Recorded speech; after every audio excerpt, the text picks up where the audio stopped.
Hello students, आज के video में सीख रहे हैं एनसीईआरटी क्लास 9 चैप्टर नंबर 3 है अंडरस्टैंडिंग क्वाड्रिलेटरल एक्सरसाइज 3.3 का क्वेश्चन नंबर 10 है।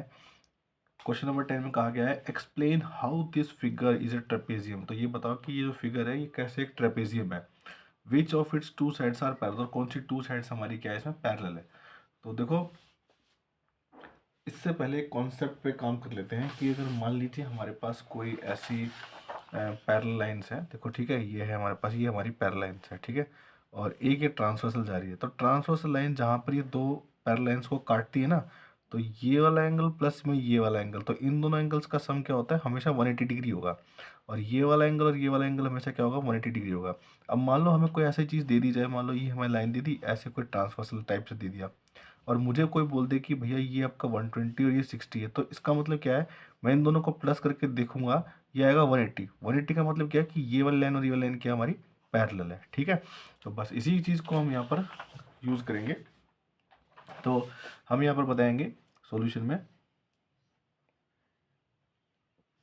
सॉल्यूशन बताएंगे कि एंगल एम प्लस में angle L is equal to आएगा हमारा 180 डिग्री, ठीक है, क्योंकि 100 प्लस 80 हमारा 180 डिग्री आ गया, ठीक है।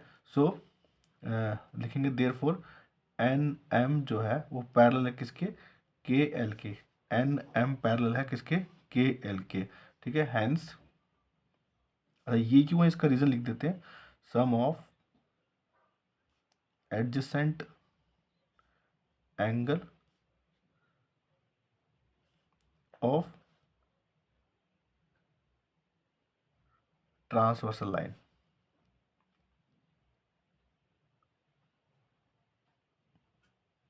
ठीक है।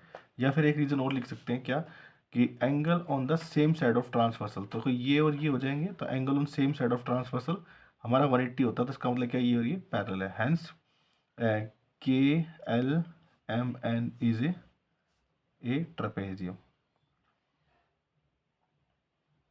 ठीक है। क्वेश्चन खत्म।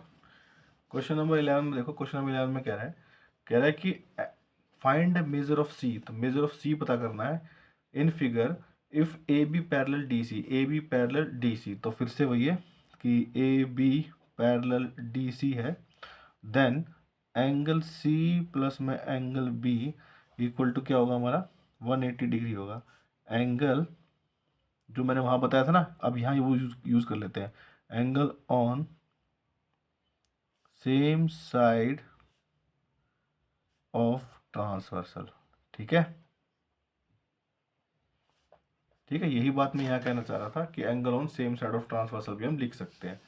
तो ये आ गया angle on same side of transversal. तो एंगल सी हमें निकालना है, तो एंगल सी को ऐसे रखो, बी हमें दिया हुआ है, तो सॉरी प्लस में आएगा 120 इज इक्वल टू 180 डिग्री। तो एंगल सी कितना आ जाएगा, 180 माइनस में 120, तो एंगल सी कितना आ जाएगा, 60 डिग्री आ जाएगा।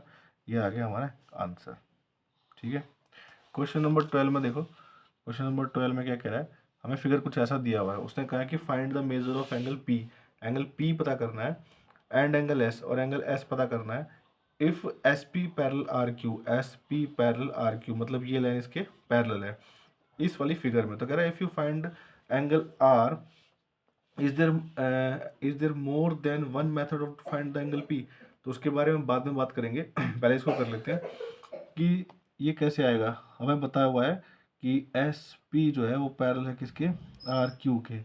देन हम बताएंगे angle S plus angle R is equal to क्या है, 180 डिग्री है, क्योंकि sum of angle on same side of transversal, ठीक है। तो एस पता करना है, ठीक है। देखो अगर ये पैरेलल तो ये इसके लिए ट्रांसवर्सल ही तो होगी। देखो थोड़ा आगे बढ़ा के देखो इसको थोड़ा सा, ठीक है, ये देखो, ठीक है ना। तो ये क्या हो जाएगा, angle S is equal to हो जाएगा आपका 180 माइनस में एंगल आर। तो एंगल एस कितना आ जाएगा, 180 माइनस में आर हमें कितना दिया हुआ है, 90 डिग्री। 90 डिग्री का निशान था यहाँ पर, ठीक है। तो 90 डिग्री आ गया। अब बस इससे सॉल्व कर दो, तो angle S is equal to आ जाएगा 90 डिग्री, ठीक है। अब देखो angle Q plus angle P equal to आ जाएगा 180 डिग्री, ठीक है। रीजन रहेगा सेम, अब मैं पूरा नहीं लिखूंगा, sum of angle on same side of transversal. Angle Q लिखो यहाँ पर 130 प्लस में angle P is equal to 180। Angle P is equal to 180 minus में 130, angle P is equal to 50 degree आ जाएगा। ठीक है, ये बन जाएगा आंसर। ठीक, बस क्वेश्चन खत्म और ये एक्सरसाइज भी आपकी खत्म हो गई।